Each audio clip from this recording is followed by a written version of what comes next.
ถ้าความคิดถึงมันฆ่าคนได้จริงๆให้ทายว่าในวันนี้ฉันจะต้องตาย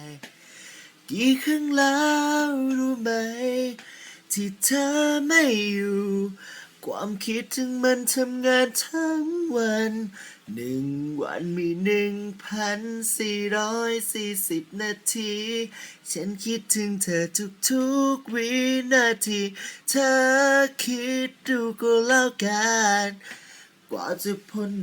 1 วันรู้ไหมว่ามันเหนื่อยยากแค่ไหน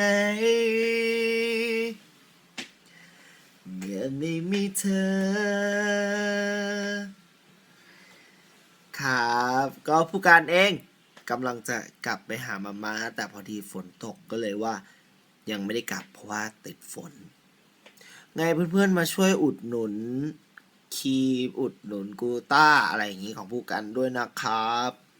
กันจะได้มีค่าขนมนะไปแล้วบ๊ายบาย